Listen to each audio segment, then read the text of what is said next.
Fátima Aparecida Barbosa Cabral. Ela é professora da EMF CEL Pera Marmelo, aqui da região. Fátima, com você. Bom dia, acho que é bom dia, né? A todos e a todas, ainda quase boa tarde. Eu sou professora do CEL Pera Marmelo, infelizmente estou apenas eu representando, né, esse segmento e várias etapas, gostaria de ter mais tempo, inclusive eu espero que a minha fala contemple a todos os meus colegas. Agradeço essa oportunidade, estou falando aqui como professora e como mãe que tem filhos na rede pública, né, inclusive na educação infantil com 5 anos. Nós estamos falando sobre nós estamos estabelecendo um diálogo, né, secretária, né, Bruno? Você fala que a gente está, né, aqui discutindo essa possibilidade e, de fato, eu espero que isso aqui não seja o protocolo de um protocolo, né? Eu espero que, de fato, nós sejamos escutados e que a nossa fala seja considerada, né, na construção dessa garantia de aprendizagens que você fala a todo momento, né? Dos nossos estudantes, principalmente dos nossos estudantes que é uma classe tão vulnerável. Você propõe que esse protocolo seja instituído nesse cenário, só que nós acreditamos que esse protocolo ele é utópico e esse cenário que nós estamos hoje é um cenário utópico, porque nós não tivemos o controle dessa pandemia. Não existe esse controle ainda e nós sabemos que nós estamos passando de 85 mil mortes e existe assim um cenário de hipernormalização, como se a vida não valesse nada, né? E a gente sabe que, infelizmente, no mundo atual, o capital vale mais do que a vida dos vulneráveis, né? E no nosso país, né, por sua vez, nós temos uma necropolítica, né? É escolhido quem vai morrer, né? E nós sabemos que essa morte, ela tem cor e ela tem condição social. E nós sabemos quem é que vai morrer, infelizmente. Você diz, inclusive, que a todo momento nós, professores, temos que nos pautar nos outros países, né? Só que, assim, os outros países não tiveram a mesma abordagem em relação à pandemia, né? E os outros países não têm a mesma condição, esse abismo social no qual nós vivemos, né? Infelizmente. A outra coisa é que nós não podemos pensar em qualquer tipo de retorno, Bruno, sem testagem. Né, eu vou aqui falar, é uma fala do Gonçalo Vencina, né, que nós tivemos, inclusive, uma conversa na Câmara, né, cujo você apareceu no quarto, apenas no quarto convite, e só conseguiu falar depois que o sanitarista, esse médico tão conceituado, ele, infelizmente, não pôde mais ficar.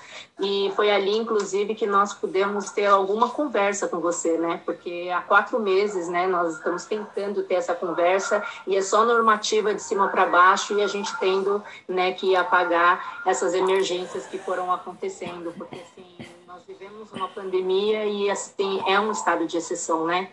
E assim, ele é muito claro, esse sanitarista, que ele diz que não há possibilidade de qualquer tipo de retorno sem testagem.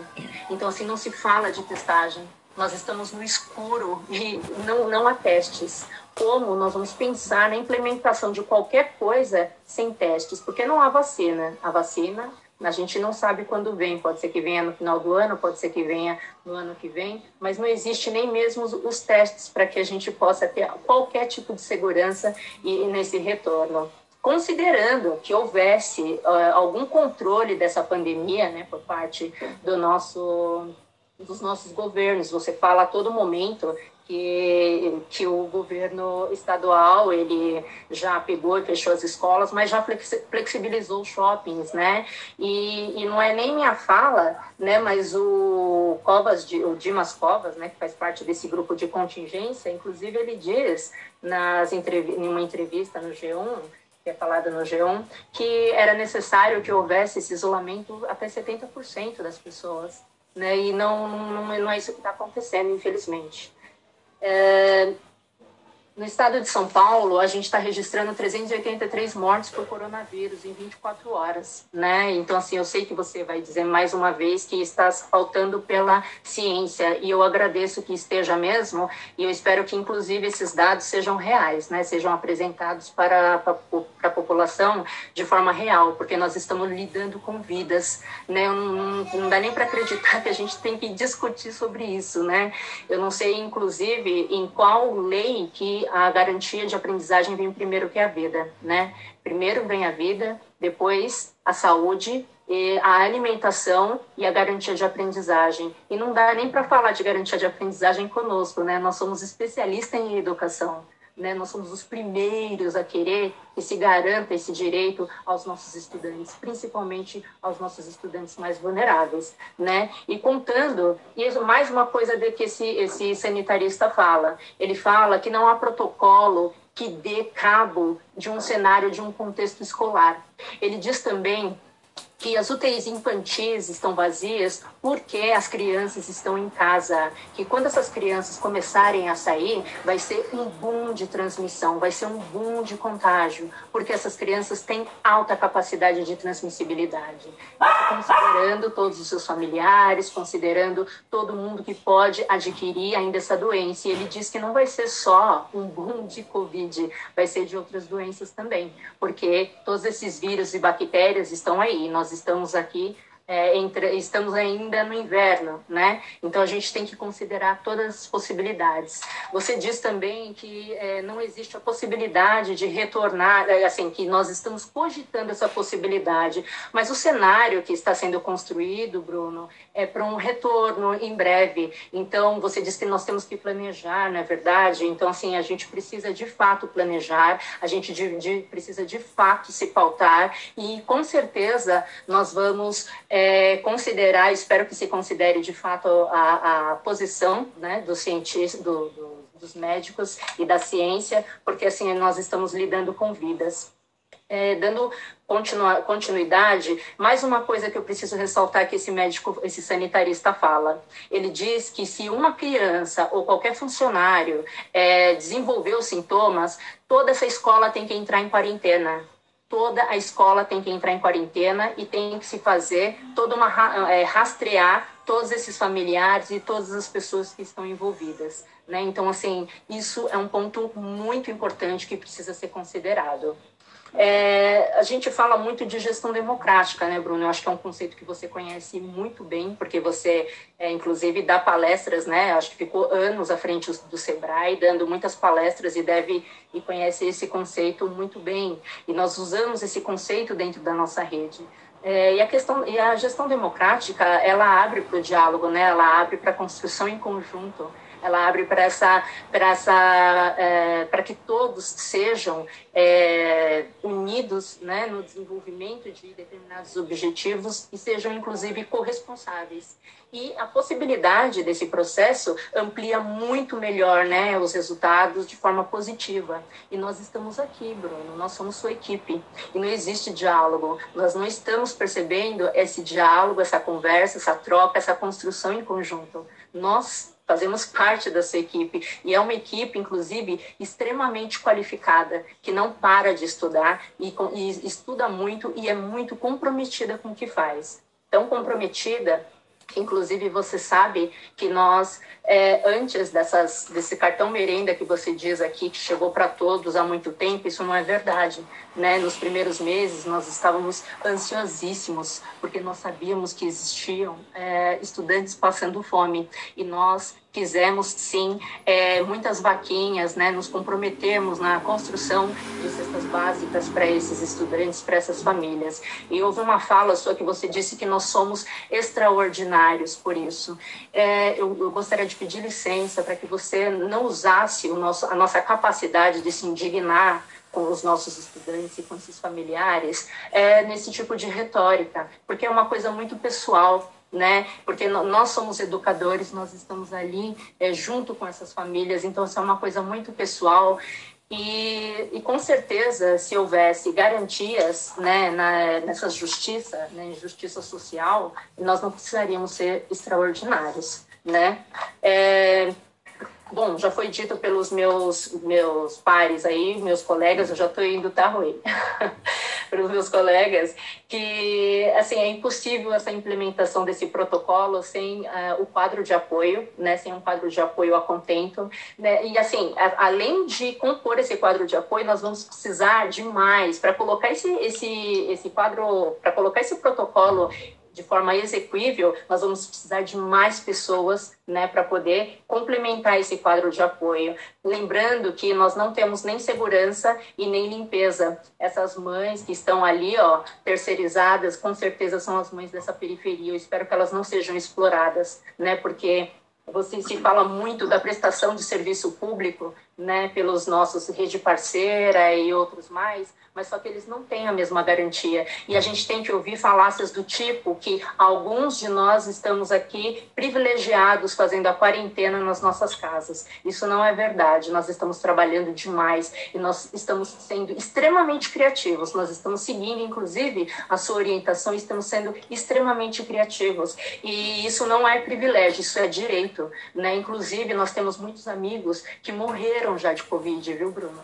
Muitos amigos que estão internados, que estão na linha de frente. Você falou que, inclusive, a entrega dessas cestas básicas foi muito sossegada. Isso não é verdade. Em muitos lugares houve acúmulo de pessoas. Inclusive, eles não entendem como se faz esse tipo de seleção. E houve, sim, inclusive, agressividade para cima dos funcionários. Até hoje, os nossos colegas que estão na linha de frente lá, que não tiveram esse direito respeitado de ficar na quarentena, fazer o trabalho remoto em suas casas, eles não têm o IPI, né? Você fala tanto de colocar o protocolo, não chegou nem IPI até hoje para esses nossos colegas. E, inclusive, voltando assim, essa reposição do quadro de apoio, nós sabemos desses concursos, já foi falado, e mesmo para a contratação, sabemos que não há tempo hábil nem para as reformas estruturais das nossas escolas e nem para essas contratações e chamadas de concurso público em tempo até essa data prevista. No PL, eu quero dizer que você abriu para temporários, mas nós estamos saltando de 5% da possibilidade de serviço temporário para 20%. Essa é a requisição, né, que tem sido feita, e eu acho que é um salto muito interessante, né, nesse sentido. Eu tenho que falar sobre a questão nossa em relação aos especialistas, que nós não participamos da construção desse material, Bruno, nós não participamos da construção desse material dos trilhas 1, e você disse assim que alguém tinha que arregaçar as mangas, que alguém tinha que trabalhar e você tinha só 14 meses para tomar decisões. Isso é óbvio. Inclusive, eu preciso fazer um adendo, que a sua fala é cheia de truísmo, né? O fato da gente não concordar em algum ponto não significa que a gente está jogando tudo no lixo, tá? Que fique muito claro isso, né? E coisas que são óbvias para a gente, que é tácito, né? Então, assim, que fique muito claro, né? Que mas que nós também não temos que nos conformar com a mediocridade, né? Que fique muito claro isso. Nós temos que lutar por qualidade, sim, porque nós merecemos, né? E então, assim, nós não participamos dessa implementação, né? Das ações pedagógicas e nem da construção desses documentos. E aí você fala que teve essa fala, né? E isso é óbvio, mas o trilha 2 está aí, né? E o protocolo está aí. Mesmo assim, nós não participamos da construção desses documentos. E, inclusive, existe uma PL lá agora sendo votada, falando de recuperação de aprendizagem. Nós também não participamos desse processo, né? E continuamos não participando. E nós somos sua equipe, hein? E extremamente qualificados, né? Em questão, né, você já sabe da vulnerabilidade, eu já estou acabando. Em questão da vulnerabilidade, eu preciso falar. Esse acesso, você optou pelos trilhos que não chegou a todos os estudantes, né? Inclusive, mesmo que houvesse essa chegada desses trilhos, nossos estudantes não são autodidatas. Eles precisam de uma mediação qualificada, porque, assim, transposição didática é uma ciência. Nós estudamos muito para fazer isso. demais, né? Então isso tem que ser considerado. E os pais, muitos dos nossos pais, infelizmente, por N motivos, não conseguem fazer esse tipo de acompanhamento. Você optou pela educação remota, mesmo sabendo que só 18% a 24% dos nossos estudantes tinham acesso à internet. Esses dados estão na sua mão desde 2019, e mesmo assim vocês optaram. Isso é uma escolha excludente, isso não é garantia de aprendizagem. E mais, esses estudantes, nós estamos pagando 2 vezes por esse acesso. Primeiro, porque as plataformas, o escoamento é do dinheiro público, está sendo pago com o nosso dinheiro. E segundo, que o acesso à internet também está sendo pago por nós educadores e os nossos estudantes. E nós estamos falando de uma escola pública gratuita, né? Então, isso não deveria estar estar acontecendo. E você fala a todo momento de garantias de aprendizagem. A questão da merenda, eu quero deixar uma coisa muito bem clara, que a merenda, quando nós tratamos de estudantes, a merenda é para todos, e isso está na Constituição. Não sou eu que estou falando, né? Você fala que você teve uma fala também que disse que não existe, que educação é educação, assistência social é assistência social. Nós sabemos disso, embora tenhamos algum tipo de parceria. Só que quando se trata de merenda, nós estamos falando de educação, sim, Bruno, né? E isso é uma obrigação do sistema educacional. E não existe seletividade para merenda. A merenda é para todos. Então nós exigimos sim esse cartão de merenda para todos. E você fala, inclusive, que essa seleção foi feita, você falou agora há pouco, inclusive, pelo CAD Único. O CAD Único é uma lista da assistência social. Ora, se não é da assistência social, se a educação é educação, por que foi feita essa seleção pela assistência social? Né? Então, assim, eu acho que isso tem que ficar muito claro, né? E nossos estudantes, eles passam fome. Você já passou fome, Bruno? Eu não acho. Eu não acredito que você tenha passado fome na sua vida. Você sabe o que é estudar de barriga vazia? Eu acredito também que você não saiba, né? Nós somos pobres. Eu posso falar como professora e como estudante que já, inclusive, passou fome, tá? Então, você não sabe o que é essa dor. Não imagina. Então, assim, é comida sim para os nossos estudantes. Não tem condição de mantermos, senão, inclusive, porque não existe a possibilidade de retorno, né? Aprendizado, Bruno, que bom que você não abre mão do aprendizado presencial. Nós também não abrimos, porque não existe interação, não existe aprendizado sem interação, não existe aprendizado sem olho no olho. Nós precisamos disso. Então, assim, seja em qualquer etapa da educação, mais ainda na educação infantil. Esperamos, inclusive, que todos esses documentos que nós queremos desenvolver com você, de fato, contemplem todas as vozes que hoje estão silenciadas, que é a da EJA, do CIEJA, da educação especial, da educação indígena e dos quilombolas, né? E os imigrantes que estão junto conosco. Né? Então, assim, eu espero que considere particularmente a educação infantil. Não existe interação, não existe desenvolvimento na educação infantil sem o brincar, sem o explorar, né? Não existe, a gente precisa de um ambiente de segurança afetiva. Será que vale mesmo a pena a gente trazer esses estudantes dentro de toda essa construção, gerando medo, gerando terror, não só para os estudantes, mas para nós também, que estamos arriscando a nossa vida nesses ambientes e trazendo para nossa casa. Eu tenho 3 crianças, Bruno, 3 crianças que são trigêmeos. Agora imagina, será que eu tenho condição de perder um deles? Você tem condição de perder a sua filha, Bruna? Eu sei que você tem uma filha, eu não sei se você tem mais filhos. Eu não tenho condição. Eu gerei essas crianças, Bruno. Eu gerei, eu criei. Foi muito difícil. E estou criando essas crianças. Trigêmeos, e não é fácil. Então, eu estou fazendo um apelo como mãe. Eu espero que você tenha empatia e indignação suficiente para considerar essas falas. Porque, assim, você apertou a mão do próprio Paulo Freire. Eu espero que você tenha essa capacidade de se indignar e que seja humano o suficiente para considerar a vida em primeiro lugar. Você e, inclusive, todas as instâncias que estão acima de você. Sobre os 35%, eu preciso falar rapidinho. Já tô encerrando, Rui, por favor. Mas você tem ultrapassado bastante o tempo, não foi o que a gente tinha combinado, não é? Eu sei, Rui, mas eu já estou acabando, por favor. Esses 35%, eles vão ajudar quem, na verdade? 35% não vai ajudar os pais que precisam trabalhar, não vai ajudar em qualquer tipo de rodízio, né? Porque, assim, uma criança... Eu tenho 3 filhos. Uma criança fica, 2 vai, isso também não vai ajudar.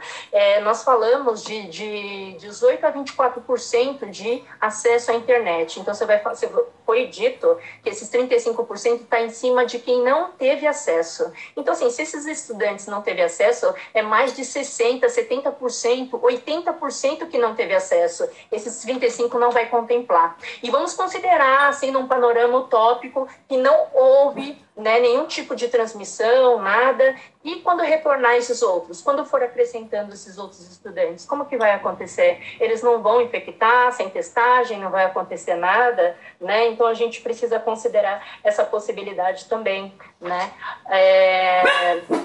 Já falei dos espaços, dessas adequações. Nós não abrimos mão da... A gente precisa falar desse deslocamento, viu, também, do deslocamento desses estudantes nos tags, né? Quem que vai fazer isso? Nós temos um estudo da FAO que fala justamente isso, que essa transmissibilidade tem sido desenvolvida na grande maioria nos transportes públicos, e todos os nossos pais, todos os nossos estudantes são filhos de trabalhadores, né? Nós precisamos sim usar, e nós também, enquanto educadores, nós precisamos fazer uso do transporte público. E eu quero deixar claro que chão da escola é quem está ali em contato com a comunidade escolar, com os estudantes e com a complexidade desse espaço, tá? Só prestar serviço para a educação não significa que seja chão da escola. Inclusive, no protocolo, não existe discriminação desses especialistas que ajudaram a desenvolver esse documento, tá? Eu acho que é interessante que isso fique claro para todos nós, né? E você... Eu vou encerrando a minha fala. Eu sei que algumas coisas não ficaram muito... Não consegui falar tudo, mas eu tenho que deixar claro aqui que nós somos a favor de uma reformulação desse calendário 2020-2021, tá? Nós desenvolvendo o grupo de GTs para que a gente possa desenvolver juntos, tá, Bruno, esse processo, porque nós fazemos parte da sua equipe. Eu acho que você tem que considerar isso, e para que a gente realize essa recuperação de aprendizagem. O cartão merenda tá para todos, porque assim é merenda é um direito. É renda mínima para essas famílias mais vulneráveis que perderam seus empregos e precisam ficar com suas crianças em casa. Eu não acredito que se esteja cogitando possibilidade de não haver um ambiente seguro e ainda manter essas crianças dentro da escola. Nós precisamos fazer essas adequações estruturais e de recursos humanos urgente, de formação antes de se pensar em qualquer tipo de retorno, né? E nós estamos aqui para defender a escola pública, laica, de qualidade, presencial para todos e todas. Por favor, parem de falar que nós estamos em casa, privilegiados, e que nós não fazemos nada. Nós estamos trabalhando muito, tá? E isso deveria ser direito de todos. Só para encerrar, eu quero fazer uma fala aqui do Cresce, do Ipiranga, sobre a PL que está em voga, que enquanto nós estamos aqui deliberando, achando que nós temos vozes, essa PL já está sendo votada. E eu acho que é a sensação de todos nós da rede. E ela diz assim: entendemos que este PL, apesar de parecer tratar somente do retorno, é parte de um projeto de desconstrução da rede e precarização do trabalho que vem desde o Santa Preve, da lei dos vouchers de SEI, da diminuição dos funcionários de limpeza, da venda de terrenos públicos, entre outros. Em um momento de maior demanda por vaga da rede municipal, a Prefeitura deveria estar preocupada em fortalecê-la, oferecer educação de qualidade para todas e todas as crianças que chegam a ela. E isso, inclusive, casa com a sua fala, que você diz que não existe, né, intenção de privatização de nada, mas nós já temos 85% de SEIs privatizadas, né? Então nós vamos lutar, né, contra essa privatização. Nós precisamos ter esse direito. E você diz muito que é a favor do serviço público, inclusive exaltou o SUS em uma das suas falas, mas eu não vi nenhum projeto, você pode me corrigir, enquanto você esteve frente à Câmara, sobre apoio ao serviço público. O máximo que eu vi, né, foi um curso em uma ETEC de empreendedorismo, inclusive, né? Não vi nada voltado para o serviço público, nem escolas e muito menos hospitais. E olha, para que a gente... Eu nunca fui vereador, Fátima. Depois você pode me corrigir. Eu nunca fui vereador, eu estou fazendo uma correção, eu nunca fui vereador. Não, você foi deputado? Não fui vereador, fui para a Câmara Municipal. Então foi só um erro de colocação, tá? Aí você pode me corrigir por gentileza. Mas você esteve à frente desses projetos, e acho que na Alesp, se eu não me engano. Fátima, a gente precisa dar palavra às outras pessoas. Isso, é importante isso. Quero agradecer. Vamos falar até o final, não tem problema. Eu escutarei atentamente até a última palavra. Eu espero muito, eu espero que você esteja levando a sério, inclusive, porque às vezes não parece, me perdoe, né? Não parece, eu gostaria que de fato você esteja nos escutando mesmo, porque assim, nós realmente consideramos os nossos estudantes e nós consideramos essas famílias, nós sofremos por isso, né? E nós lutamos por isso. Eu conheço pessoas, inclusive uma amiga, que ela já está aposentada e mesmo assim ela continua trabalhando por todas essas pessoas, inclusive na rede, nessa luta, tá? Então eu gostaria que você considerasse toda a nossa luta, o nosso esforço, as nossas especialidades e a nossa tentativa de diálogo e de construção em conjunto de uma escola melhor para todos nós, tá bom? Então, se precisar, eu faço algum adendo, mas eu agradeço a oportunidade e peço desculpas por ter cedido o tempo, mas de fato é muita coisa, Bruno, e a gente não tem essa oportunidade de diálogo todas as vezes. Muito obrigada pela oportunidade.